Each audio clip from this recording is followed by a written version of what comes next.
એક તરફ 9મી માર્ચે કોળી સમાજનું મહાસંમેલન છે, પરંતુ તે પહેલા જ કોળી સમાજમાં અંદરો અંદર ક્યાંક ડખા થયા હોય એવું પણ લાગી રહ્યું છે। આવું એટલા માટે કહેવામાં આવી રહ્યું છે કારણ કે થોડા સમય અગાઉ કોળી સમાજના જ લોકો દ્વારા કહેવામાં આવ્યું હતું કે તમે લોકો આ મહાસંમેલનમાં જોડાવજો, પરંતુ હવે કોળી સમાજના અનેક એવા લોકોનો સૌથી મોટો ધડાકો આવ્યો છે અને તેમાં તેમના દ્વારા કહેવામાં આવી રહ્યું છે કે આની પાછળ કોઈક રાજકીય ષડયંત્ર છે।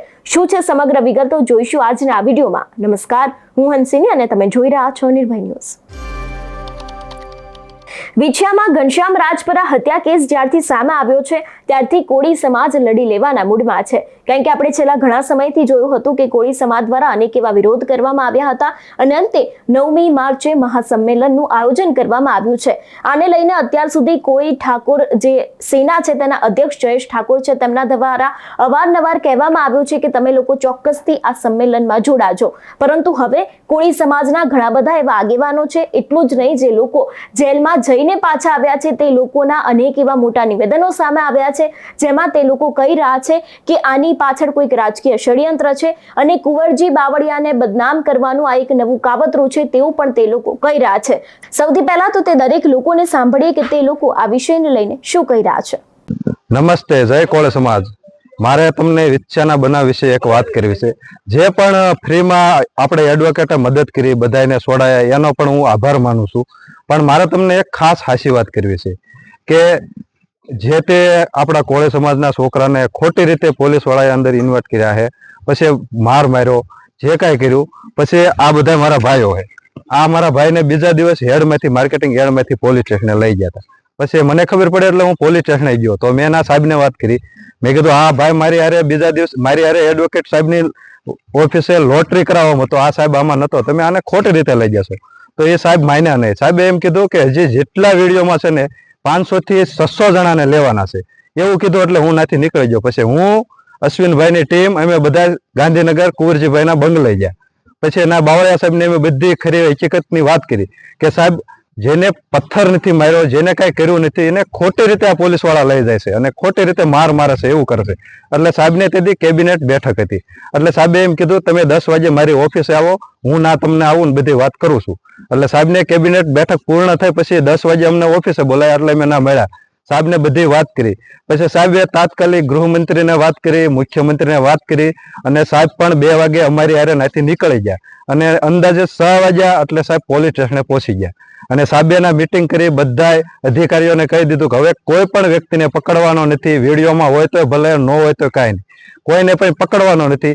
અહીંયા સાહેબે એટલી સૂચના આપી। પછી સસ્તાએ ગયા, એટલે સસ્તાએ બેઠા એટલે સાહેબે વાત કરી કે જો એફઆઈઆર થઈ ગઈ છે એટલે કાયદેકીય જે થતું હોય એ રીતે આપણે આને જામીન ઉપર છોડાવવા પડશે। પછી એને રાજકોટના એડવોકેટ, ક્રિમિનલ એડવોકેટ ડીબી ધર્વેદીને ફોન કર્યો કે હવે આ બધાને તમે કઈ રીતે કાઢવા એનું કાંઈક કરો। એટલે સાહેબે એમ કીધું બે ત્રણ જણાને મારી ઓફિસે મોકલો। એટલે હું છે, આ મારો ભાઈ છે અશ્વિનભાઈ, બધા અમે બીજા દિવસ સાહેબની ઓફિસે ગયા। એટલે સાહેબે કીધું તમે વીપીમાં સાઇન લઈ અને આની જામીન અરજી મૂકવી પડશે। પછી પહેલી 17 તારીખ હતી, તો તે દી જજ સાહેબ રજા ઉપર હતા, એટલે તે દી તારીખ પડે એટલે 22 તારીખ આવી। તો 22 તારીખના દિવસે પોલીસ વાળા સોગંદનામા લઈને નતા ગયા। પછી સોગંદનામા લઈને નતા ગયા એટલે પાછા વળી અમે સાહેબ પાસે ગયા કે સાહેબ પોલીસ વાળા સોગંદનામા નથી દેતા। તો સાહેબે અમારી રૂબરૂમાં એસપી સાહેબને ફોન કરીને કીધું 24 તારીખ છે, તમે ગમે એ કરો, સોગંદનામા પોગવા પડે એટલે પોગવા પડે। એટલે 24 તારીખે સોગંદનામા પોલીસ વાળા લઈને આવ્યા, એટલે આ બધાને જામીન મળી ગયા। તો બીજા દિવસ શનિ રવિ આવતો એટલે કોર્ટ બંધ હતી। તો પછી સાહેબે તે દી મહેનત કરીને રાતે છૂટે એ રીતનો પણ બંદોબસ્ત કર્યો। તો જે કોઈ ભાઈઓ એમ કહેશે કે કુંવરજીભાઈ આમાં નથી મહેનત કરતા, તો એને મારે ખાસ કહેવાનું છે કે હું 15 દિવસથી એમાં હતો, જે કીધું એ સાહેબે કર્યું છે। જેલમાં પણ કહેવાયું હતું કે કોઈ પણ છોકરાને હેરાન ન કરે, અને જે પણ છૂટીને આવ્યા છે એને તમારે પૂછી જોવાનું કે જેલમાં તમારે ધ્યાન રાખ્યું નથી રાખ્યું, તમે તારે પૂછી લેજો। જય કોળી સમાજ, જય માનદાતા, જય કોળી સમાજ। હું દેવરાજભાઈ ગડાદરા, તાલુકા પંચાયત પ્રમુખ, વિછિયા। 9 તારીખે કોળી સમાજનું સંમેલન થઈ રહ્યું છે, એ બાબતે 2 શબ્દ કહેવા છે મારે કે વિછિયા જે આ બહારથી અમુક વાતો કરે છે કે વિછિયા કોળી સમાજ ભેગો થાય, વિછિયા સદાયની માટે કોળી સમાજ ભેગો જ છે, બધા હારે જ છે। અને અમારા આગેવાન એવા કુંવરજીભાઈ બાવળિયા કેબિનેટ એને એટલા વિકાસના કામ કર્યા. 5 કિલોમીટર હાલો તો રોડ, રસ્તા, દવાખાના, આવડા કામ. તો એ અમુક બહારના એવા લુક્કા ખોટી વાતો કરાવી અને આ વિછ્યા તાલુકાની પબ્લિકને ભરમાવે છે. સંમેલન મોટું કરવા જાય પણ એનું સંમેલન સક્સેસ થવાનું નથી.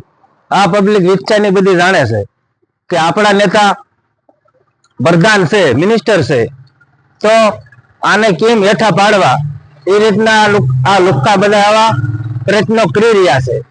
છતાંય એ કાંઈ થવાનું નથી. અમારે આ વિછ્યા તાલુકાની પબ્લિક બધી જાણે છે.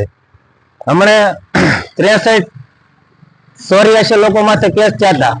એમાંથી 63 ને સખત સાહેબના ફોન ઉપર હું હતો. 10 વાર ગોંડલ ગયા અમે. સાહેબને 3 વાર ફોન કરતા, બધાને છોડાયા. હવે એ અમુક એવી વાતો કરે પાયા વિહોણી કે અહીંયા આમ છે નામ છે. વાતો કરવા વાળાને એના વિસ્તારમાં પૂછો કે એને શું કર્યું છે. અમારા તાલુકામાં કાંઈ નથી ઘટતું. બધી વ્યવસ્થા આપીશ. છતાંય આવા અમુક બહારથી આમ આદમી પાર્ટીના માણસો આવી અને અમારી વિછ્યાના પબ્લિકને ભરમાવે છે. એટલે આવી ખોટી વાતમાં કોઈને ના આવવું. વ્યક્તિગત રીતે જે કોઈ આ આપણે રાજકીય રોટલા શેકવા, જે કુંવરજીભાઈ બાવળિયા સાહેબને જે ઇન્વોલ્વ કરે છે અથવા એમને બદનામ કરવા માંગે છે, એવા લોકોને આપણે એક ખાસ સૂચન અને મેસેજ મોકલવાનો છે કે સાહેબની કામગીરી 1 નંબર હોવા છતાં તમે ખોટી રીતે એમને હેરાન કરો છો, એમને ખોટી રીતે ઇન્વોલ્વ કરો છો. એ બધું બંધ કરો. અને આપણા સમાજને એક નમ્ર અપીલ અને મારે એક એવી રજૂઆત કરવાની છે કે આવા ખોટા જે રાજકીય રોટલા શેકે છે તેવા લોકોની વાતમાં તમે ન આવો અને આપણા સમાજને જાગૃત જે રીતે આપણે કરવાનો છે એ રીતે તમે થવા નથી દેતા અને ખોટી રીતે ઇન્વોલ્વ કરો છો. અને આમાં જે કાંઈ ભાઈઓ, જે અમારા ભાઈઓ છે એને તમે હાલત જોવો. આગામી 9 તારીખે જે વિછ્યા ખાતે જે કોળી સમાજનું મહાસંમેલન યોજવાનું છે એ આમ આદમી પાર્ટીનું છે. તેમાં કોળી સમાજના આગેવાનો, યુવાનોએ જવું નહીં અને એક બાવળિયા સાહેબને જે બદનામ કરવાનું ષડયંત્ર છે. સાહેબે તો ખૂબ કામ કર્યા જ છે અને આગામી દિવસોમાં વિકાસના કામમાં ક્યાંય અટકતા નથી અને અટકવાના છે નહીં. અને સાહેબ બહુ સારું કામ કરે છે. એટલે તેના માટે થઈને આ આયોજનમાં કોઈ કોળી સમાજના કોઈ યુવા ભાઈઓએ કોઈ જવું નહીં. જય કોળી સમાજ, જય માંધાતા. એટલે હવે આગામી સમયમાં જોવાનું રહેશે કે કોળી સમાજમાં આજે અત્યારે ડખા ઊભા થયા છે એને લઈને કદાચ કંઈક આની પાછળ કોઈક નવું કારણ હોઈ શકે છે અથવા તો પછી આ મહાસંમેલન જે યોજાવાનું છે તેની પાછળ ખરેખર કોઈ રાજકીય ષડયંત્ર છે કે કેમ તે પણ હવે આગામી સમયમાં જોવાનું રહેશે. તમારું શું માનવું છે આ વિષયને લઈને અમને કમેન્ટ કરીને ચોક્કસ જણાવજો. તેની સાથે જ અમારી ચેનલ નિર્ભય ન્યૂઝને લાઇક, શેર અને સબસ્ક્રાઇબ કરવાનું ભૂલશો નહીં. નમસ્કાર.